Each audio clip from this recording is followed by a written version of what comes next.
라임 사태와 관련해 지금까지 금융감독원에 100여 건의 분쟁 조정 민원이 접수됐습니다. 투자자들은 판매사인 은행에 불안전 판매를 했다는 입장인데 은행들은 자신들도 위험을 몰랐다고 밝히고 있어서 분쟁 조정에서 보상까지 상당한 시간이 걸릴 전망입니다. 자세한 내용 오정인 기자와 이야기 나눠보겠습니다. 오 기자, 라임 사태가 점점 커지고 있는데요. 이 피해자들이 본격적인 대응에 나섰다고요? 네, 금융당국과 업계에 따르면 지난해 10월 라임 자산운용이 펀드 환매 중단 발표를 한 이후 현재까지 100여 건의 민원이 접수된 것으로 확인됐습니다. 당국은 조만간 3일 회계법인 손실률 실사 결과가 나오면 피해자들의 분쟁 조정 신청이 더 늘어날 것으로 보고 있는데요. 직접 법적 대응에 나선 피해자들도 있습니다. 앞서 지난 10일 법무법인 한누리는 투자자 3명을 대리해 라임과 일부 판매사들을 형사 고소했습니다. 법무법인 광화도 조만간 투자자들을 대리해서 법적 조치를 취할 예정인데요. 오는 25일까지 피해자 모임 온라인 커뮤니티를 통해 고소인들을 모집하고 있는데 오늘 오전 6시 기준 1,100여 명이 가입을 한 상태입니다.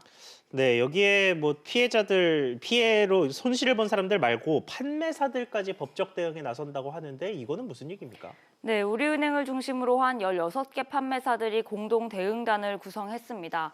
대응단은 라임이 펀드 부실 징후를 알고서도 판매사에 판 건 아닌지 또 펀드 수익률을 좋게 보이기 위해 부정한 수단을 쓴 건 아닌지 등을 의심하고 있는데요. 예. 현재 진행 중인 실사와 금감원 검사 결과 등을 비롯해서 라임의 위법 행위가 드러나면 형사고소 등 법적 조치를 취할 것 방침입니다. 네, 그럼 판매사들도 피해자다, 몰랐다 이런 입장인 겁니까? 그렇습니다. 판매사들은 라임 펀드 투자자들이 자신들을 검찰에 고소한 데 대해서 억울하다는 입장입니다. 판매 구조상 라임 자산운용의 정보를 알 수 없었다고 항변을 하고 있는데요. 자본시장법상 자산운용사와 펀드를 판매하는 금융사 간 정보 교류가 금지돼 있기 때문입니다.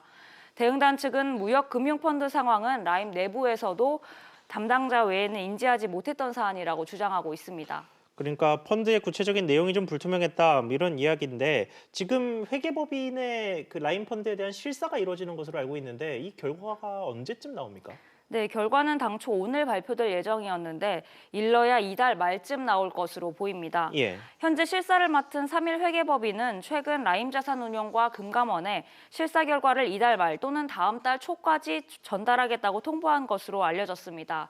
지난해 11월 영장 실질 심사를 앞두고 부사장이 잠적한 것을 비롯해 핵심 인력들이 회사를 빠져나가면서 실사에도 영향을 미친 것으로 보입니다.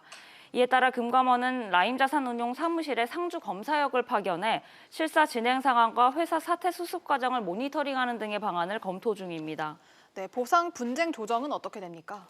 네, 금감원은 실사 결과가 나온 뒤 본격적으로 분쟁 조정에 들어갈 예정인데요.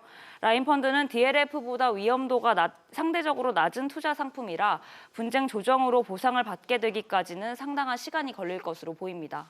네, 오 기자 잘 들었습니다.